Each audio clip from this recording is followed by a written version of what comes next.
location sharing, Life 360, air tags. We've had a couple of conversations over the weekend about this. We've seen some interesting posts. So air tags, almost always bad, because they're generally used without anyone's knowledge or consent. Okay. What about kids?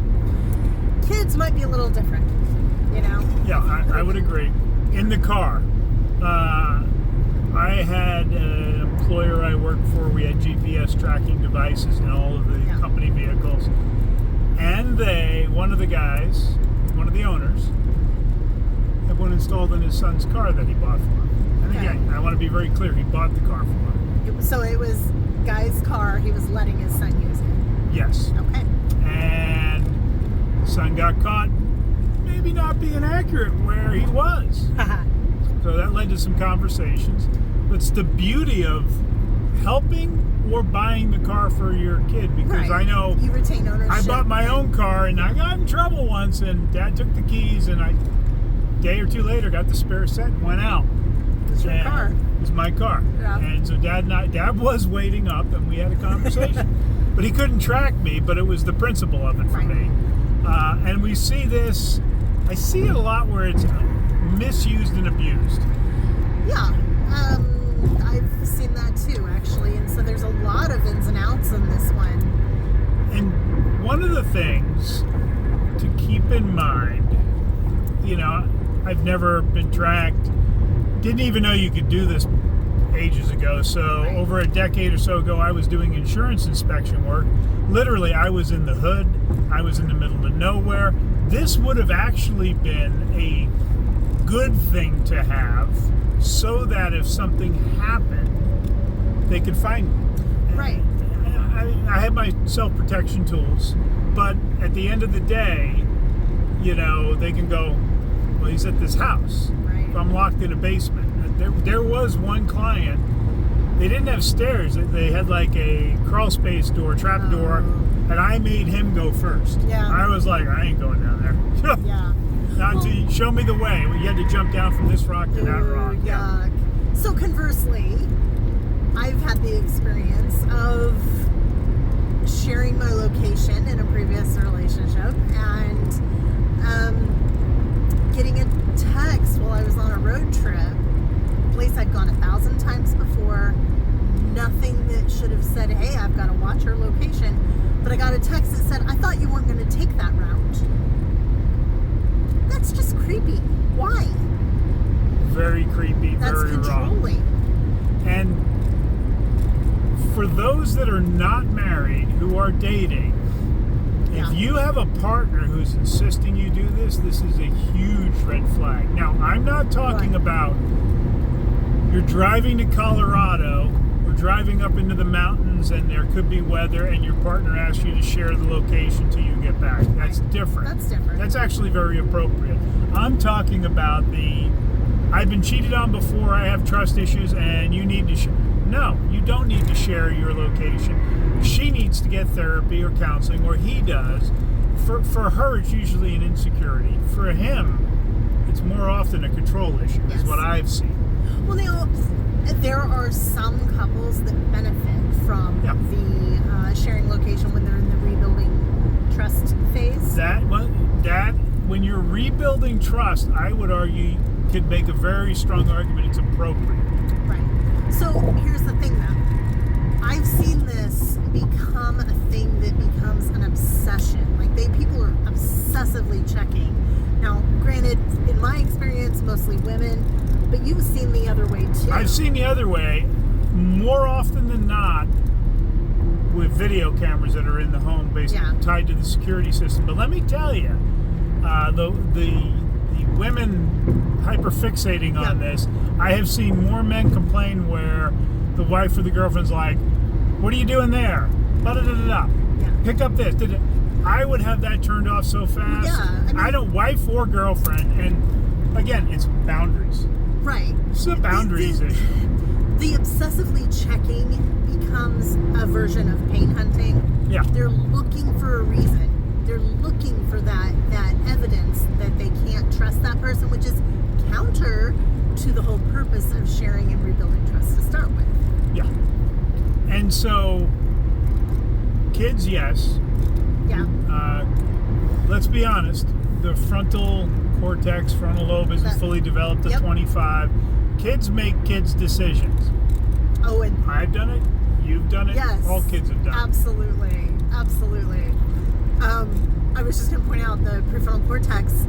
There's now evidence that for some people it doesn't fully develop till 35. I believe it. And again, that probably is based on some other physiological things and developmental. Yeah. But the reality is, it's why you hear me talk about people shouldn't get married till they're 26, and how you're not done becoming you, figuring out who you are till after college and after all of this. And in a new relationship, if they want to track your location, you really, really need to consider whether or not this is a healthy relationship to be in. And remember, the word no is a complete sentence. Yeah, that kind of thing, that kind of control tends to escalate over time. I didn't know that. And so, it'll start with something like that, but then it becomes, the way you dress, the way you do everything. And that's obviously not good. Yeah, and you know what? I'll send you a text and let you know when I get there safely. That's appropriate.